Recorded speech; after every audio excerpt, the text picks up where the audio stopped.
Hello and welcome back to Nobody Does It FK Metta here on Football Manager 2022. We are at the end of Season 8 in our Building a Nation save in Latvia. And as you can see again, 2 trophies won. Pretty obvious which ones. Let's just get right into it. So I just want to say before we get into the new arrivals, thank you so much for the support on these videos recently. The average view for the last 2 videos has been 30 views, and that's only after a few days of them being out. So thank you so much for all of that support on this series. Hopefully you're enjoying it. Hopefully we can get some more seasons done before Football Manager 23 comes out. But yeah, thanks very much for all this. So new signings this year, only 3 came in. 2 of them we already knew about. We both knew about Mark Lawrenson from Brøndby, who's had a very good season for us, turning into a pretty solid centre back overall. And Tanadol Mudadom, the Thailand international, also just a superb football player. Great season. Bit of fitness issues. I've had to rest him quite a lot, but other than that, he's very, very good. We also brought in Antons Petersons as well, a Latvian player. He's not bad. He's a midfield option. He's basically somebody who can just come in off the bench like he does pretty much most games. On outs, we had a few players leave us. One of them we knew about, but a few more have gone. Start at the bottom here. Lucas Villela has left on a free transfer and he's about to retire as well. A good servant for a couple of years, 80 league appearances, 13 goals. Good player. We'll miss him, but we can obviously improve quite comfortably on him. Normans Uldrikis also left as well, the 27-year-old. 245 league appearances for the club. Just hasn't been playing regularly for us in the last couple of years. So getting him away into another team, hopefully in the Reverse Liga, will be good. Tips left. Santiago Zelaya left as well. Possibly a bit of a surprise, especially now he's a Latvian international, but more on that when we get there. Yeah, he's gone. I think someone in the Reverse Liga should take him on. He played quite a bit for us this past season, but not enough to really keep him, especially with Mudad and other options that we have. Dean Close, as mentioned, has obviously gone to Porto. We know about that. He has played for them in the B team. Not even the first team, Dean, you dafty. Marcus Kaunen's gone to Valmeira as well.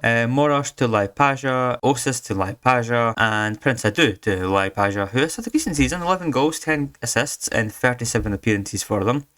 And Marcel Toff, a player we had a lot of hopes for, left on a free transfer to Kopisvar. He was kicking off wanting to leave and he just hadn't produced for us at all when we had him in the team. Christos Borisovs went to Schmilton on loan and, did okay, I guess. And Donald Miller, our Scottish midfielder, also went out on loan. He had a pretty poor season, really, for bench bills, who I believe got relegated in the end. Yeah, that was signings in. Not much work done, to be honest. I'm struggling to find the balance of spending a lot of money on players and just improving the team. In the league, it was business as usual with a 1-loss season. We had 32 wins, 3 draws, 89 goal difference, 99 points, won the league by 29. Pretty straightforward, really. The league is not a challenge at the moment, and we need the other teams to start really getting there. There is this little 3 section here building up in Riga, RFS and Liepāja, who are also in Europe most years, who are now comfortably ahead of the rest of the pack. Silva with 31 goals as well. In the cup, we did win it. We went quite comfortably, won this as well. Wagner Henrique, the cup man himself, who didn't leave, as we talked about in the last episode. We tried to sell him, but he just didn't want to go to Riga. They kept bidding for him and never wanted him. So he never wanted them, sorry. In the Champions League, it was disappointing. We did get knocked out by Slavia Prague in the final group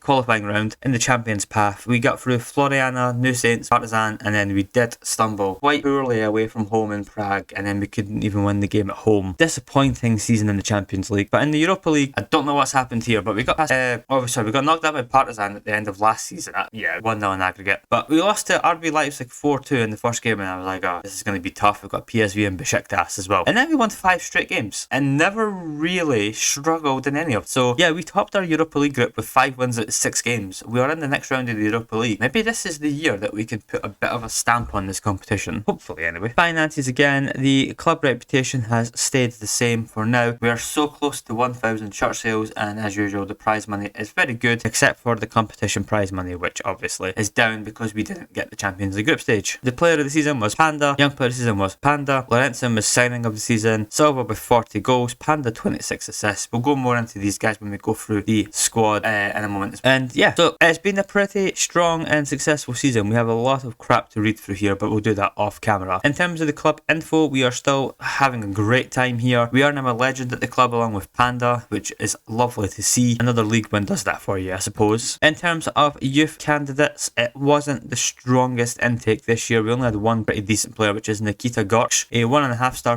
current ability player, 4.5 potential possibly. He could be okay, but I'm not really seeing it, to be honest. And we do have one player joining us in a month's time. It is Gor Karpatyan from Wanderers. He is a centre back. He is a Uruguayan, and he is quite superb, really, when you look at that. We have a pretty good defence now. I feel like defence is the biggest hurdle for Europe at the moment. So getting a guy like Gordon here, 4.5 current ability, 4.5 potential ability. He could be as good as he's going to be, but I mean, if you look at him from a centre back defend, everything is 10 or above. He's fast, he's good in the air, 6 feet, good jump and reach, you know, positioning's good, aggression and bravery's good, so he's going to step up and try and win the ball. I'm really happy with that signing. So if we look at the squad, as you can see here, goals, a nice spread again. Silva with 40 and 44 appearances. He's just ridiculous. Still playing. He is now a Latvian international. We'll come back to that as well in a moment. Look at that. 177 league games, 134 goals for Silva. He's unreal. He is out of contract at the end of next season, but I don't think we'll be letting him go anytime soon. There was a coming out party as well for Dejan Nikolov, our North Macedonian international. 4 caps now for them. 17 goals in the league, 27 in total. It's a good season for him. He's starting to get better and better year on year, and his stats are going up as well. I think he's going to be a pretty superb striker for us. Only 20 as well. Striker is quite sorted for us. Wagner Henrique as well, 20 goals in 44 games, 58 in the league in total for him. We might still sell Wagner, I'm not sure yet. He is 23, so we'll see how we go. Panda, also a Latvian international, is just unreal. I mean, look at this. He's getting better and better every year. Giannis Grimbergs, again, we've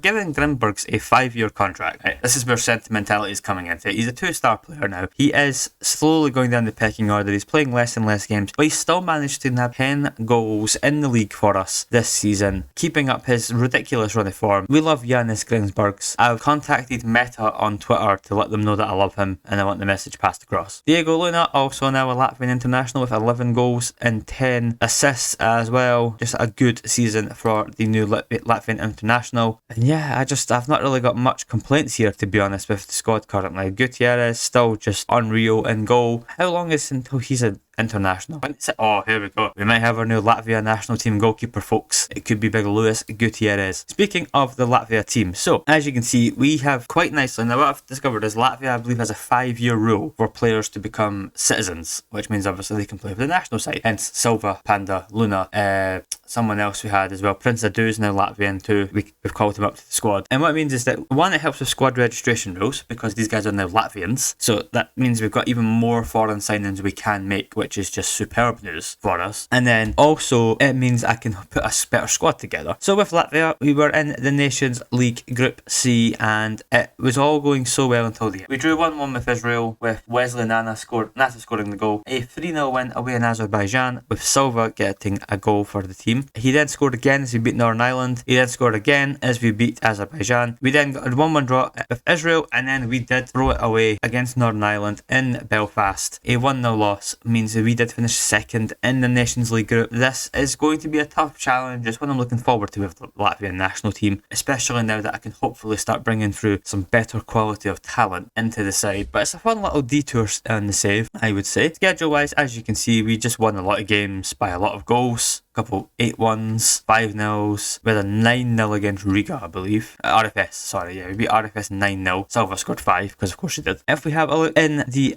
Virtual Liga actually at last season, who finished where? So yeah, it was Riga, RFS and Liepāja. So Riga, how did you get on? And knocked out straight away by Red Star Belgrade. Not good enough, guys, not good enough. Liepāja, how did you get on in Europe? Knocked out in the first qualifying round by AIK, or in the second qualifying round, because that's where they now enter. And RFS, what did you guys do? They also got knocked out in the second qualifying round by Zelina. So yeah, not great, I have to say, from our countrymen. Again, it's becoming a bit concerning that they seemingly can't get to even the playoff round of the Conference League. We're going to have to try and drag these guys along with us even more. Coefficient wise, the league is now up to number 49. Obviously, we are in the middle of the season for most European countries, so that will not update until the end of their season. But we went up 4 spots from 53rd. Hopefully, we can still start to soon see like the benefits of all of this, and we can see, you know, better qualification routes. I'd like to really get to the second or third qualifying round of the Champions League, and hopefully soon we can even get a Europa League spot as well, because a Europa League loss at least means you get a second crack at it in Europe. Tactic, it is still the 4-4-2, it's no reason to change it still works. And honestly, that's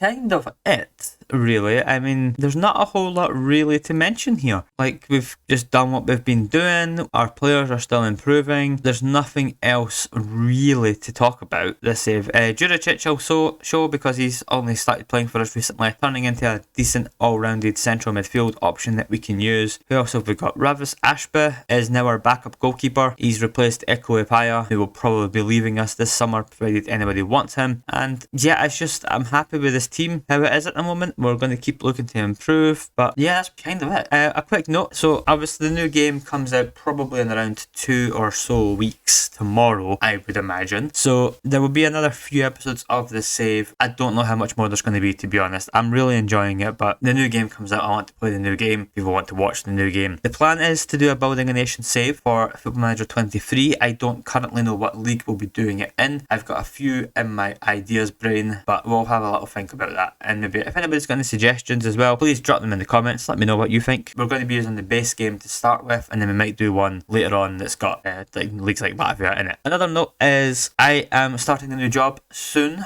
in a couple of weeks time. So for the new game and the format of the series, it's probably going to be similar to this. I've been enjoying the recap style of YouTube video. I don't know if anybody else actually does, but I think it might be maybe like a weekly or like twice weekly save episodes coming up, and we'll be doing it recaps, then maybe half season recaps or something like that. I don't know yet, but hopefully people like that idea. I also just don't really like commentating on games. I prefer just giving you more of the, this is what's happened, let's talk about it. But let me know in the comments if you have any ideas about any of that. But otherwise, it's going to be the end of today's episode. The next one will be again in a few days time, hopefully. And yeah, thanks very much for watching, and I'll see you guys next time.